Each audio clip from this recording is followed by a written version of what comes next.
જસોલ પશ્ચિમી રાજસ્થાન, ભારત અને સિંધ પાકિસ્તાનમાં એમના મુખ્ય મંદિરો આવેલા છે. રાણી ભટિયાણી શાહનો જન્મ ગામ જોગીદાસ, તાલુકો ફતેહગઢ, જિલ્લો જેસલમેરના ઠાકુર જોગીદાસજીના ઘરે થયો હતો. માતા રાણી ભટિયાણી શાહનો જન્મ જેસલમેરના મહારાવલના ત્રીજા દીકરા પંચાયતદાસજીના દીકરા પૃથ્વીરાજજીના દીકરા જોગીદાસજીએ જેસલમેરમાં એક નાનકડું ગામ વસાવ્યું હતું. તેમણે ગામનું નામ જોગીદાસ રાખ્યું. શ્રી જોગીદાસજીના 2 લગ્ન થયા હતા. પહેલા લગ્ન તો બાડમેર જિલ્લાના ઠાકુર શાહ શ્રી દલપતસિંહ દીકરા શ્રી રતનસિંહજીની દીકરી રાજકુંવર સાથે થયા હતા અને બીજા લગ્ન ખીમસર નિવાસી શ્રી અર્જુનસિંહ દીકરા શ્રી ગોપાલ દો સાતની દીકરી બદનકુંવર સાથે થયા હતા. પરંતુ સંતાન બંનેમાંથી એક પણ નહોતું. એક દિવસ શ્રી જોગીદાસજીએ ઋષિની આજ્ઞા લઈને કુળદેવી માનું વ્રત ધારણ કર્યું અને કઠોર તપસ્યા કરી. આ કારણે કુળદેવી માં ખુશ થયા અને વરદાન આપ્યું કે હે જાદમત સાન, હું તમારા ઘરે દીકરીના રૂપમાં ખુદ કુમકુમ રે પગલે આવીશ. અને એટલું કહેતા જ માં લુપ્ત થઈ ગયા. એના 9 મહિના પછી શ્રી જોગીદાસજીની પત્ની બદનકુંવરે વિક્રમ સંવત 1745 ભાદરવા સુદ 7મ સોમવારના દિવસે દીકરીને જન્મ આપ્યો. એના 9મા દિવસે પુરોહિતજીને બોલાવીને દીકરીનું નામ સ્વરૂપ કુંવર નામકરણ કર્યું. સ્વરૂપ કુંવરના જન્મ લેવાથી જોગીદાસજીના તો ભાગ્ય જ ખુલી ગયા. એ પછી એમને 3 દીકરા થયા, જેમના નામ હરનાથસિંહ, રાયસિંહ અને લાલચંદ હતા. માતા રાણી ભટિયાણી શાહના લગ્ન લાડ પ્યારથી સ્વરૂપ કુંવર મોટા થયા. સ્વરૂપ કુંવર માટે સગપણ શોધવા લાગ્યા. એ સમયે જસોલના મહારાવલ કલ્યાણસિંહજીના લગ્ન સિરોહીના દેવડા રાજપૂત શ્રી માનસિંહજીની દીકરી ફૂલ કુંવર સાથે થયા હતા. પરંતુ કોઈ સંતાન નહોતું અને એ વખતે સંજોગથી જોગીદાસજી અને ગુડા મલાણીના રાજપુરોહિતજી બાડમેરમાં મળ્યા અને એક રાત સાથે વિતાવી અને જોગીદાસજીએ સ્વરૂપ કુંવરની સગાઈની વાત કરી અને પોતપોતાના ઘરે જવા માટે રવાના થયા.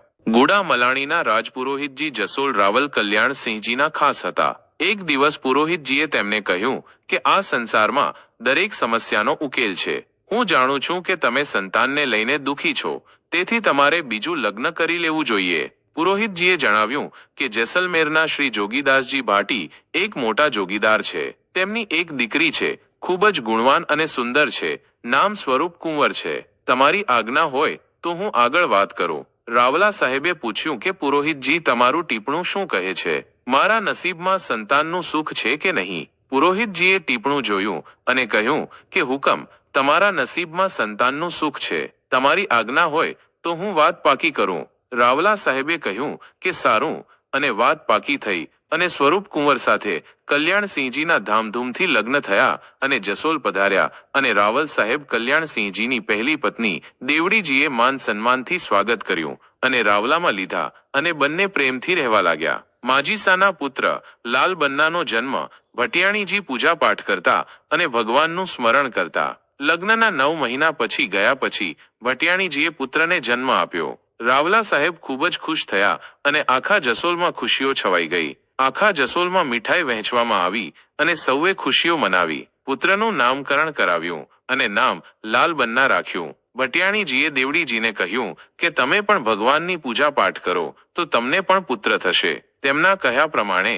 દેવડીજીએ પણ ભગવાનનું સ્મરણ કર્યું અને પૂજા પાઠ કર્યા અને તેમને પણ પુત્ર થયો. તેમનું નામ કુંવર પ્રતાપસિંહ રાખ્યું. બંને પુત્રોને પારણામાં ઝૂલતા જોઈને રાવલ કલ્યાણસિંહજીએ કહ્યું કે મારા તો નસીબ જ ખુલી ગયા. તેઓ ખૂબ જ ખુશ થયા. આખા રાજમહેલમાં ખુશીઓ છવાઈ ગઈ. બંને રાણીઓ પણ ખૂબ જ ખુશ હતી. એક દિવસ રાજમહેલમાં દેવડીજીની દાસી તેમના કાન ભરવા લાગી અને લાગી કે દેવડી, મને તો તમારી બરબાદી દેખાઈ રહી છે, કારણ કે રાણી ભટિયાણીજીના આવવાથી રાવલ સાહેબના તો નસીબ જ ખુલી ગયા. તેમના આવવાથી તમારું માન સન્માન ઓછું થઈ ગયું. તેમનો પુત્ર લાલબન્ના તો મોટો છે, તેથી રાજના પટવી તો તે જ બનશે. તમારો પુત્ર પ્રતાપસિંહ તો નાનો છે, તેથી તે તો દારોગાની જગ્યા પર જ કામ કરશે અને તમારી જગ્યા દાસીની હશે.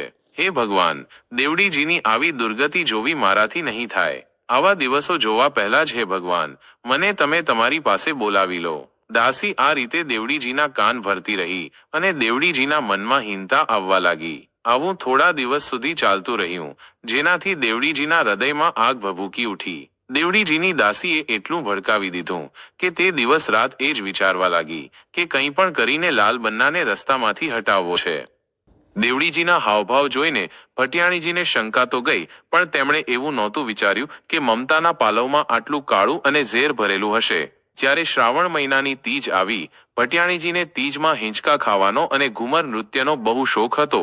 તીજના તહેવાર પર જ્યારે બાગમાં ઢોલ વાગ્યા, ત્યારે કુળની બધી સ્ત્રીઓ તૈયાર થઈને સારો શણગાર કરીને રાજમહેલમાં આવી અને ભટિયાણીજીને ઘુમર નૃત્ય કરવા માટે સાથે પધારવા કહ્યું. તો ભટિયાણીજીએ દેવડીજીને કહ્યું કે હુકમ, તમે પણ પધારો. તો દેવડીજીએ વિચાર્યું કે આ લાલ બન્નાને હટાવવાનો સારો મોકો છે.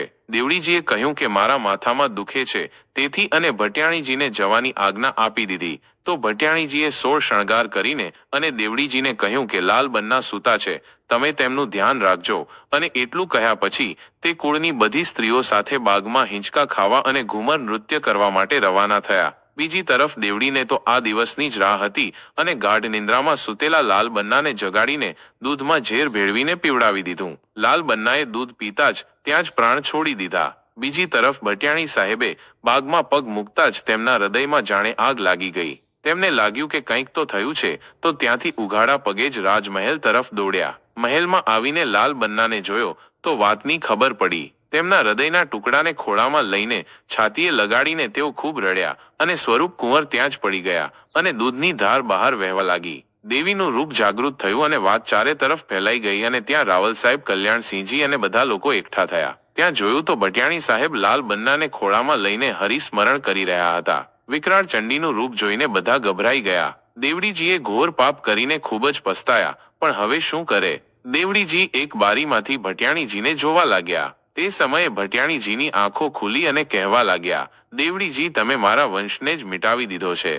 ભટિયાણી સાને જાણે દેવીનો અવતાર આવ્યો હોય એમ એમના આંખોમાંથી અંગારા વરસવા લાગ્યા. એ બોલ્યા, સતીરી રતિ ચૂના, ઓ, હું આ દગાબાજ દુનિયાનું પાણી પણ નહીં પીવું. પછી ભટિયાણી સા એમના લાડલા લાલ બન્નાને લઈને સ્મશાન તરફ નીકળ્યા. આખું ગામ એમની પાછળ પાછળ ચાલવા લાગ્યું. અચાનક જ ભટિયાણી સાના પગ જાણે જમીનથી 1 ફૂટ ઊંચે ચાલવા લાગ્યા. આ જોઈને બધા લોકો ડરી ગયા. ભટિયાણી સા સ્મશાનમાં લાલ બન્નાને ખોળામાં લઈને બેસી ગયા અને બેસતાની સાથે જ જાણે આપોઆપ આગ પ્રગટી ગઈ. જોત જોતામાં લાલ બન્નાને લઈને ભટિયાણી સા સતી થઈ ગયા.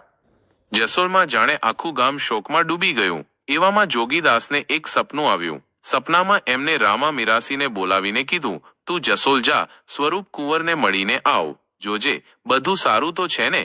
અને હા, સીધો જસોલ જ જજે, બીજે ક્યાંય રખડતો નહીં. ત્યાં સ્વરૂપ કુંવરને મળ્યા પછી પાછો આવજે. મિરાસીએ કીધું, જેવી તમારી આજ્ઞા, હુકમ. અને એ જસોલ જવા રવાના થઈ ગયા. માતા રાણી ભટિયાણીજીના ચમત્કારની વાત તો જુઓ.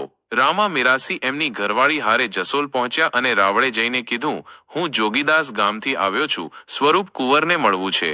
રાજમહેલની દાસીઓએ કીધું, ભટિયાણી સા તો ઉપર મહેલમાં છે, જઈને મળી લો અને દાન પણ લઈ લો. પણ મિરાસીને ક્યાં ખબર હતી કે સ્વરૂપ કુંવર હવે આ દુનિયામાં નથી. મિરાસી ઉપર મહેલમાં જઈને ભટિયાણી સાને બોલાવવા લાગ્યા અને ગીતો ગાવા લાગ્યા. થોડી વારમાં મહેલનો દરવાજો જાતે જ ખુલી ગયો અને ભટિયાણી સા પ્રગટ થયા. ભટિયાણી સાએ મિરાસીને કીધું, આવો રામા મિરાસી, કેમ છો? જોગીદાસ ગામના સમાચાર શું છે? મિરાસીએ કીધું, ત્યાં બધું સારું છે, હુકમ, તમને મળવા માટે આવ્યા છે. ભટિયાણી સાએ એમના જમવામાં થાળીમાં મીઠાઈ, 36 જાતના પકવાન, કપડાં અને સોનાના દાગીના આપ્યા. ભટિયાણી સાએ રામા મિરાસીને કીધું, રાવળ સાહેબને કહેજો કે ભટિયાણી સાહેબે દાન આપ્યું છે અને તમને ચાંદીની 2 વીંટીવાળા ઊંટ આપે.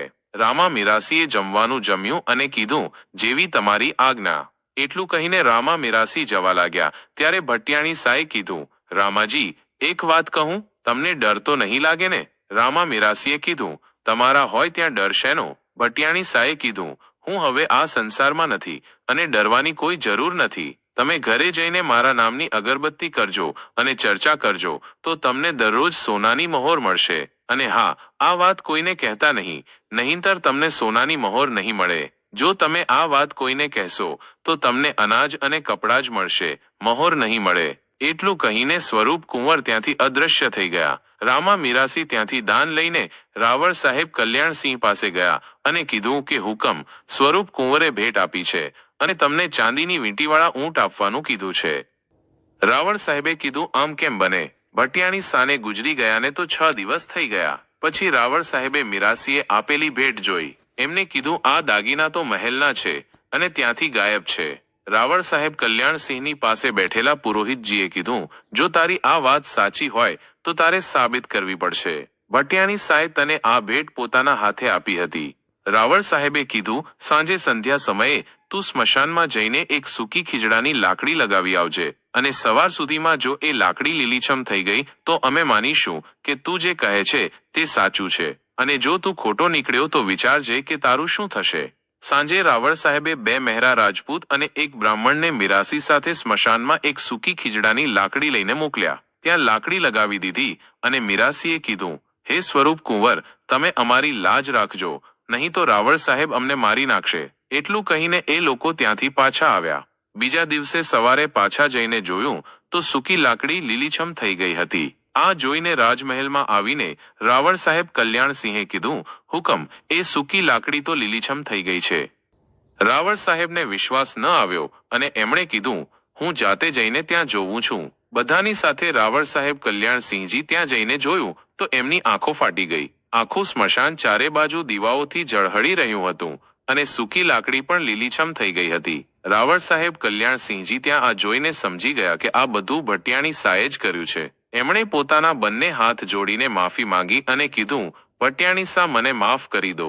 હું સમજી ગયો છું કે આ બધું તમે જ કર્યું છે અને ત્યાં મંદિર બનાવવાનું કીધું. આજે ત્યાં બહુ મોટું ધામ છે. બીજી બાજુ મિરાસી જોગીદાસ ગામ જઈને સ્વરૂપ કુંવરના નામની અગરબત્તી કરવા લાગ્યા અને ચર્ચા કરવા લાગ્યા. એમને દરરોજ સોનાની એક મહોર મળવા લાગી. પણ એક દિવસ આ વાત રાજા જોગીદાસજીને ખબર પડી અને મિરાસીએ બધું સાચું કહી દીધું. ત્યાર પછી મિરાસીને સોનાની મહોર મળવાની બંધ થઈ ગઈ. જોગીદાસે ત્યાં જોગીદાસ ગામમાં પણ સ્વરૂપ કુંવરનું મંદિર બનાવડાવ્યું અને પૂજા કરવા લાગ્યા. હવે ત્યાં ભટિયાણી સાનું મોટું મંદિર છે. જસોલમાં પણ માતા રાણી ભટિયાણી સાનું બહુ મોટું ધામ છે અને લાખો લોકો માના દર્શન કરવા માટે આવે છે. માતા રાણી ભટિયાણી સાનું જગતમાં ઊંચું નામ છે. તો બધા ભક્તો ઊંચા અવાજે બોલો, જય માતા રાણી ભટિયાણી સા, જય હો જસોલ ધામ. દોસ્તો, તમને અમારો આ વિડીયો કેવો લાગ્યો અમને કમેન્ટ કરીને જરૂર જણાવજો અને અમારી આ ચેનલ સબસ્ક્રાઇબ કરવાનું ભૂલશો નહીં. અને અમારો આ વિડીયો તમને કેવો લાગ્યો અમને લાઇક, કમેન્ટ અને શેર કરીને જરૂર જણાવજો.